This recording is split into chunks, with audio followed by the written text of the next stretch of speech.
Dans cette solitude qui nous a été imposée, il faut utiliser cette solitude-là à se préparer au changement de cette société. Tu n'es pas seul en réalité. Tu es seul géographiquement. Nous sommes séparés les uns des autres. Géographiquement, au milieu, c'est ceux qui vivent dans l'instinct et dans un environnement qui est vraiment dans l'instinct. Avec ton expérience avec le ou les travailleurs narcissiques, les psychopathes, évidemment que tu as atteint un niveau différent. Tu ne peux pas rebâtir une relation avec ceux qui sont dans l'instinct. Donc, tu as été arraché dans cette dimension de la société. Tu as commencé à t'élever, tu es dans une autre dimension. Tu as du mal après à avoir des relations de toutes sortes avec les autres. Plus tu vas acquérir des connaissances, plus tu vas pouvoir agir dans ton environnement et imposer une forme de relation. Tu t'aperçois au bout d'un moment qu'en réalité, parce que tu vivais dans l'instinct, tu étais déjà seul. Là. Tu communiquais dans l'instinct avec l'autre qui était dans l'instinct, fait qu'en réalité, vous étiez deux personnes seules. Tu étais déjà seul parce que tout ça est très individualiste au fond. On vit dans une société très individualiste, n'est-ce pas? Alors on fait juste réaliser. C'est pas qu'on n'était pas seul avant, c'est juste que on le réalisait pas. Maintenant on le réalise. C'est la différence. La seule différence en fait. Vous allez vouloir quelque chose de beaucoup plus élevé. Vous allez être beaucoup plus exigeant. En fait, je sais pas si on devrait utiliser le tu, le vous, tu sais. Quoique, si on veut être plus formel, même sur Internet, il faut utiliser le vous. En tout cas, sachez que ce n'est pas parce que je vous manque de respect. C'est juste que... C'est vrai que...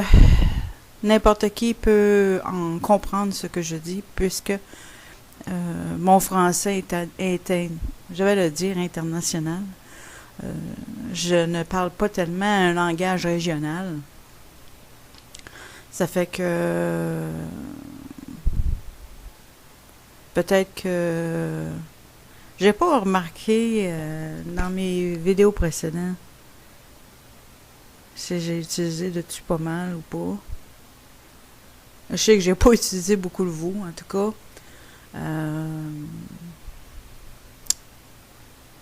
C'est une bonne question, effectivement.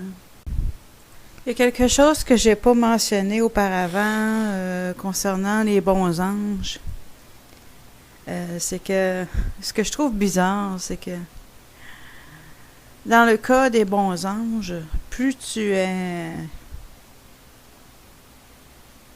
intelligent et plus tu es sage, plus tu es élevé dans la hiérarchie. Mais ici-bas, disons que ce système-là marche pas tellement. Parce qu'il faut pas oublier que la plupart des gens ont acheté la théorie de Darwin.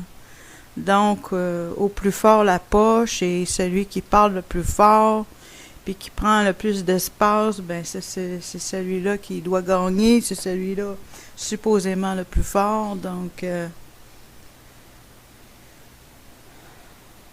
très différent. C'est très différent, effectivement. En fait, c'est ça, le darwinisme, c'est, si un animal est blessé, supposément, là, c'est parce qu'il était trop faible, là, il faut qu'il soit éliminé, blablabla. C'est vraiment très poche. Mais malheureusement, ça a été enseigné comme... En fait, c'est une nouvelle religion, hein, la théorie de l'évolution. Évidemment que c'est une religion. C'est juste une théorie. D'aucune façon, ils l'ont prouvé. La théorie de l'évolution. Et, ben, tu sais, quand tu regardes ça, c'est ça. C'est vraiment celui qui parle le plus fort, puis celui qui est le plus fort, puis celui qui prend le plus de place, puis c'est lui qui est le plus entendu. Hein? Ben, celui qui a le plus d'argent, tu sais. Celui que... Ce que... C'est ça. C'est vraiment la théorie de l'évolution qui est appliquée de façon littérale. Si, dans notre société en général, s'ils voient une personne qui a pas tellement mis l'emphase sur l'argent, puis qui est pas tellement riche, ben, ils vont la regarder d'une autre façon. C'est vraiment poche. Fait que tout ça pour dire que, concernant les anges bons, ils marchent pas du tout sont pas du tout basés sur la théorie de l'évolution. Darwin les a pas tellement influencés. Oui, les anges mauvais, oui, effectivement. Ben, c'est de là qu'il y a eu sa théorie de l'évolution, soit dit en passant. Alors, je vais m'arrêter ici pour le moment. Concernant les anges, ça me fait penser, justement, je demandais au Créateur comment je vais prendre ma place dans ce monde-ci. Mais ça explique très bien pourquoi est-ce que j'ai l'impression que j'appartiens pas dans ce monde-ci. C'est parce que je joue pas au coude, puis j'ai pas l'amour de l'argent. Que je corresponds pas aux valeurs, entre guillemets, de cette société. Fait que si t'aimes utiliser ta tête, puis que t'es une personne qui est humble, mais sans pour autant... l'humilité, c'est bon, mais il faut quand même pas aller dans l'extrême. Mais ce que je dis, c'est que les personnes qui sont humbles, qui sont douces, qui aiment pas la chicane, puis qui aiment pas la bataille, ben c'est sûr que puis qui jouent pas au coude, puis qui sont pas en amour avec l'argent, c'est évident que c'est difficile de trouver sa place. Effectivement. Parce que moi, ce que j'aurais aimé, c'est que l'intelligence et la sagesse gagnent. Wouhou!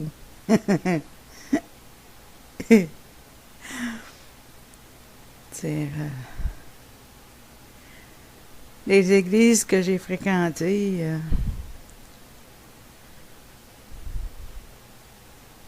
j'ai pris la porte. Ouais. L'intelligence et la sagesse prennent la porte des églises. Parce que à moins que tu aimes chanter, puis que tu aimes t'asseoir, puis écouter un programme, comme tu es déjà programmé à la télévision. Ah, c'est vrai. C'est un lien qu'on peut faire, tu sais. Les gens qui sont programmés à s'asseoir et à écouter, ben, ils arrivent dans une église, ben, on se questionne pas, c'est normal. C'est normal de s'asseoir et écouter. Écoutez le spécialiste qui est le pasteur. Comme s'il était un spécialiste, oui. Le vrai Jésus-Christ, il n'a pas été dans une école biblique, ça n'existait pas dans ce temps-là. D'ailleurs, les scribes et les pharisiens, qui étaient l'autorité religieuse dans le temps, ils l'aimaient pas tellement. Fait que tout ça pour dire que puis quand t'es une femme, ben ta nature te porte pas à agir comme un homme, tu sais. C'est-à-dire, un homme, c'est plus fonceur. Tandis que effectivement, ça fait plus de sens en réalisant que je fit pas pantoute. Mais je le savais que je fitais pas avec la société, mais je le sens encore plus. Ça a l'air bien négatif ce que je dis là, ça l'est pas du tout. J'ai quitté une vie et j'entame une nouvelle vie. Puisque j'ai finalement exposé mon abuseur. Donc, quand tu exposes ton abuseur, encore une fois, l'exposition, j'en ai déjà parlé, il faut y aller avec... faut que tu saches ce que tu fais, faut que tu y ailles avec circonspection, faut que tu utilises ta rationalité beaucoup. Un coup que ça c'est fait, bien, on peut quitter la vie précédente.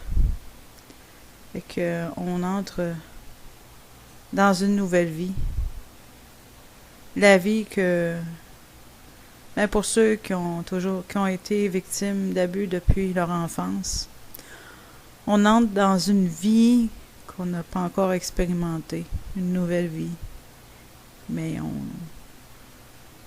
avec les briques qu'on a reçues sur la tête, on est aussi très réaliste. Ce qui est une bonne chose. Il y a aussi une autre chose que j'ai appris, c'est ne pas se limiter en ce sens que, personnellement, j'aime m'adresser à un public au lieu de m'adresser à un ou deux ou trois individus parce que tu as plus de chances en t'adressant au public de trouver des personnes qui vont te comprendre plutôt que de te limiter à une ou deux ou trois personnes que tu connais pas anyways. C'est ça. Moi, je préfère de beaucoup m'adresser au public et aussi le plus de personnes que je peux rejoindre, mieux je me sens. Moins je me sens limitée. C'est qu'en m'adressant au public, au lieu de m'adresser à seulement quelques individus, ben ça fait en sorte que je donne pas mes perles au pourceau.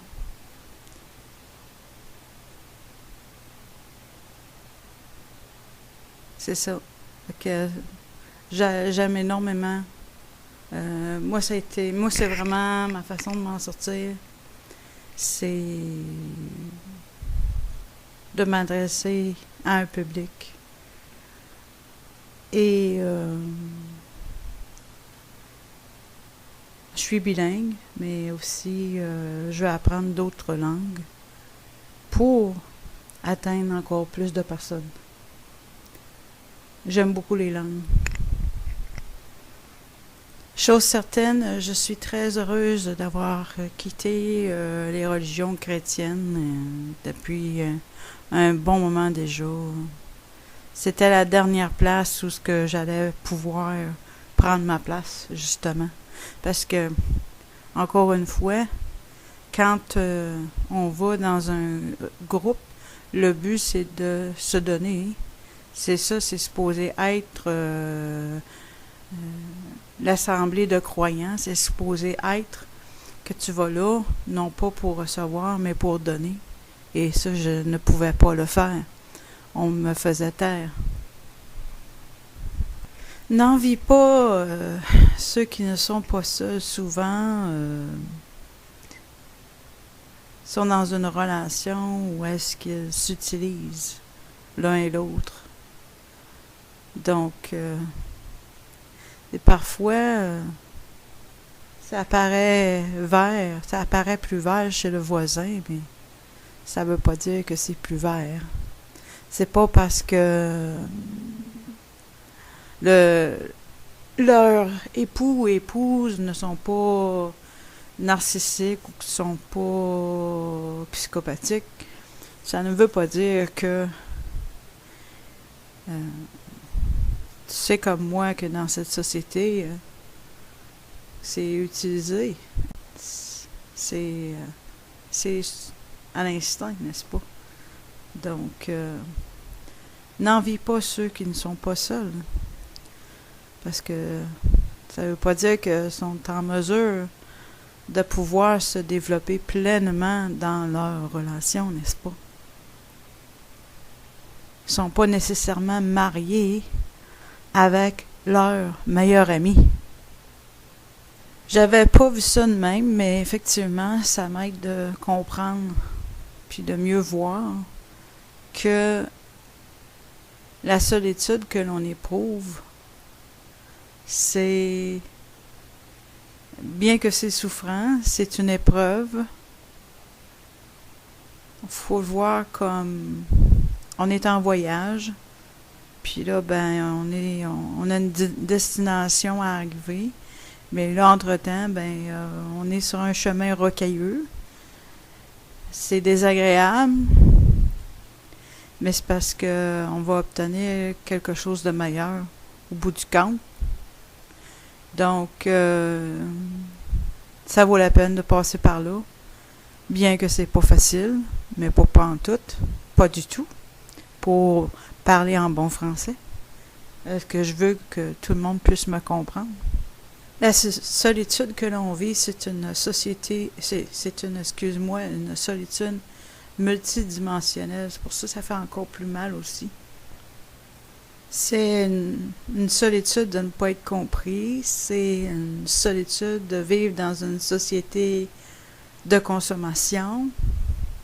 C'est la solitude parce qu'on a du mal à réentreprendre quelque chose, compte tenu que on a ce syndrome. Il faut absolument que je parle de la misère que j'ai mangée dans ces églises qu'ils appellent chrétiennes. C'est tellement du contrôle. Contrôle de la pensée. On te dit quoi faire, on te dit comment t'habiller. Bref, j'avais pas le droit de vivre. Ben clair, non? J'avais pas le droit d'exister, j'avais pas le droit de vivre. Carrément. Le message, c'était « Ferme ta gueule puis chante ». Écoute-moi bien, là.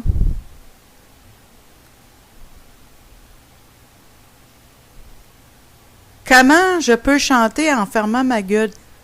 Imbécile. Christ de con. C'est ça, c'était ça le message. Ferme ta gueule, mais chante. Ferme ta trappe, mais chante. Non, t'as pas le droit d'exister en tant que femme. Dans ces églises-là qui sont pas écuméniques. Parce que moi, je tentais autant que faire se peut de pas fréquenter des églises écuméniques, n'est-ce pas? Mais je me ramassais avec les églises fondamentales. Puis là, ben, ils parlent des musulmans, mais ils sont pires que les musulmans.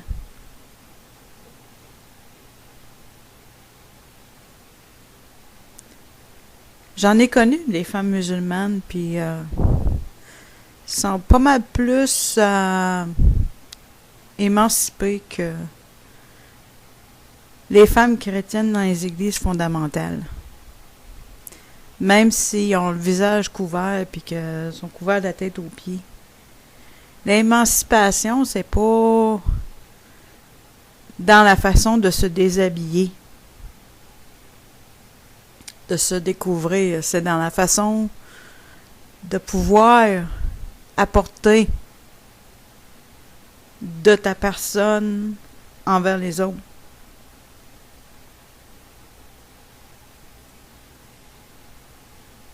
C'était encore pire que si on m'avait demandé de porter le djellaba puis le hijab. On me demandait littéralement de me fermer la trappe, de ne pas parler. Mais il faut que tu chantes, par exemple. Il faut que tu chantes comme si tu étais heureuse de fermer ta trappe, puis de ne pas exister.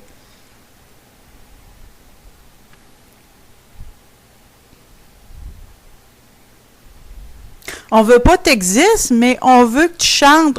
On ne veut pas que tu existes, mais on veut que tu fasses semblant d'être heureux en chantant.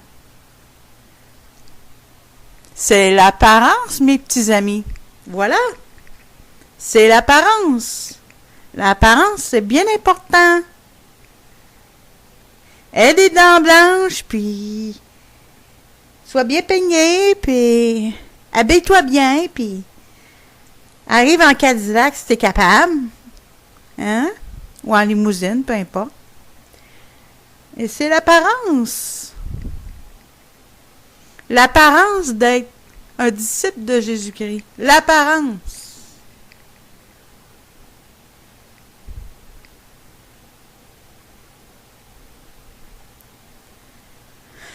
Et non seulement on m'empêchait de vivre, on m'empêchait d'exister, d'une part, mais d'autre part,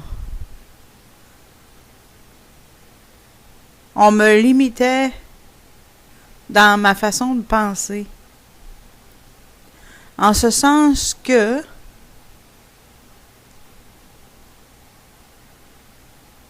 c'est tellement un esprit de division et de clic. C'est tellement facile à voir pour n'importe qui a des yeux puis une tête. C'est que il y a tellement de dénominations chrétiennes. Il y en a pour tous les goûts, tous les budgets, n'est-ce pas? Toutes les sauces.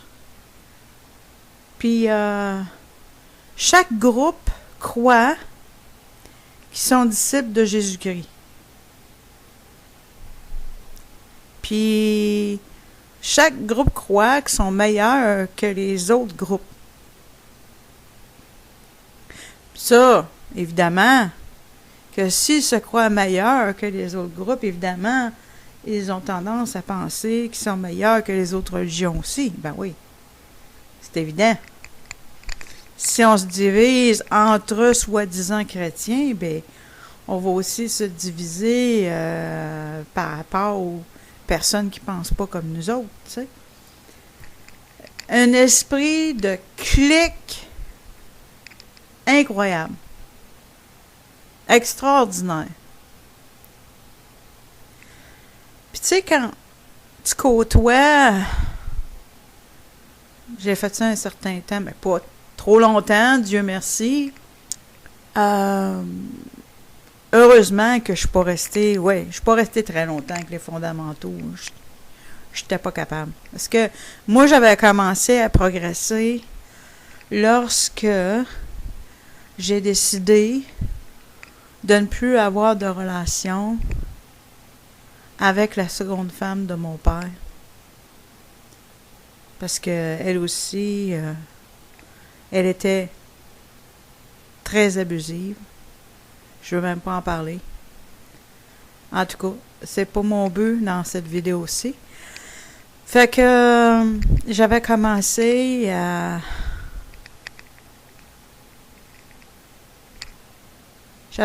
évoluer. Puis j'avais quitté, c'est vers l'âge de 19 ans que j'ai quitté la religion catholique pour de bon, pour ne plus jamais y revenir. Donc, j'ai commencé ma progression quand j'avais 19 ans. Fait que c'est bien évident là que j'étais pas pour être contenue dans les églises fondamentaux pour longtemps. C'est évident. Ouais, c'est ça. Puis, tu sais, je peux parler aussi de ce qui était un temps, j'ai voulu joindre les Ménonites puis les Amish parce que j'ai aussi vécu aux États-Unis. On n'a pas ça des Amish au Canada. À moins que, il faut dire que j'ai pas tout visité les petits coins là, du Canada. Là. Mais disons que les premiers Amish que j'ai rencontrés, c'est pas au Canada, c'est aux États-Unis. Fait que, oui, effectivement, j'avais même pensé à joindre un groupe Amish ou un groupe Ménonite. Mais j'ai vite découvert que c'est encore d'autres clics. C'est pas des farces. La femme, avec les Amish, la femme, elle peut même pas enlever ses poils. Fait que si elle a une petite moustache brune, ben elle garde sa petite moustache brune. Puis elle se fait pas les jambes non plus, mais de toute façon, elle porte des robes jusqu'à terre. Puis, faut pas que ça soit cousu, ça, là. Ça se tient avec des épingles. Mon Dieu Seigneur. Je les aime bien, là, mais disons que je voulais quand même pas m'isoler complètement. Il y avait une fois, j'avais eu une offre, mais c'était pas des Amish, puis c'était pas des Ménonites, mais c'était un petit groupe dans le bois. Puis ils voulaient que je les joigne, mais tu sais, deux couples, puis moi les joindre quand je n'étais pas en couple, ça avait aucun bon sens. Dans le fond du bois, dans le fin fond du bois, tu sais, je veux dire, voyons donc. Ça avait aucun bon sens. Ça, au moins, si j'avais eu un conjoint, mais même à ça, ça n'aurait pas marché, à dire. Et je voyais bien, là, que ça n'avait pas de bon sens. Je veux bien croire, tu sais, tu veux vivre différemment, tu veux cultiver tes légumes et tout ça, là, je veux bien croire, là. Mais, c'était drôle, eux autres, leurs femmes se promenaient en chevaux avec des robes. Hein. Fait que ils se mettaient les deux jambes d'un bord du cheval, parce que ça va pas bien, là. En tout cas, moi, personnellement, j'ai pas tellement monté les chevaux, fait que je peux pas vraiment en parler, mais j'imagine que c'est plus confortable en pantalon qu'en robe, j'imagine. Puis c'est mieux avoir les jambes chaque bord, tu sais, que les jambes parce que portaient leur robe, fait qu'il y avait les deux jambes du même côté. C'était, en tout cas, spécial. Vraiment spécial. Tu sais, là, j'ai vu comment spécial c'était, là. Tu sais, tellement à l'extrême que la femme doit porter la robe que même quand elle montait un cheval, elle était encore en robe. Tu sais, je veux dire, hey, wow. Aïe, aïe. Fait que, ouais, j'avais juste été les visiter, là, puis j'en avais vu assez. Puis, ils voulaient que je les joigne. Non, merci. Non, merci. Joindre deux couples avec leurs enfants. Dans le fin fond du bois, quelque part. Ah, ouais. Fait que, pour revenir à dire que c'est très sectaire, c'est tellement moi, là,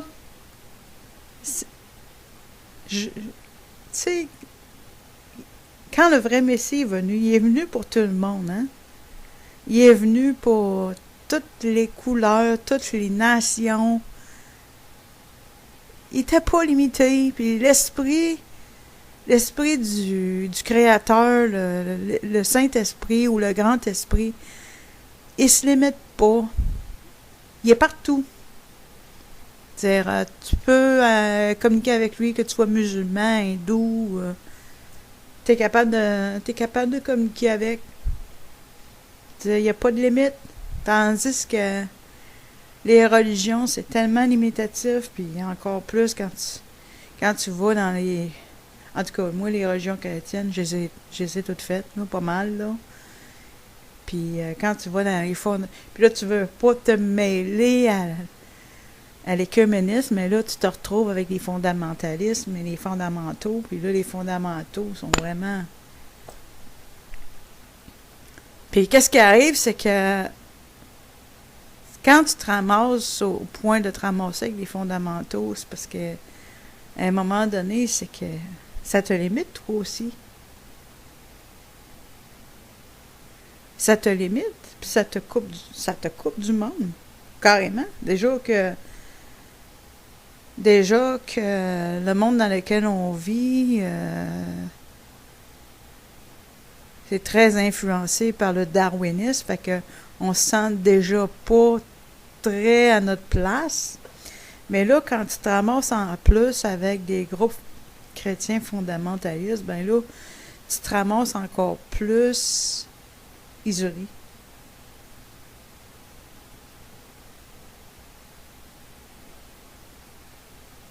C'est-à-dire que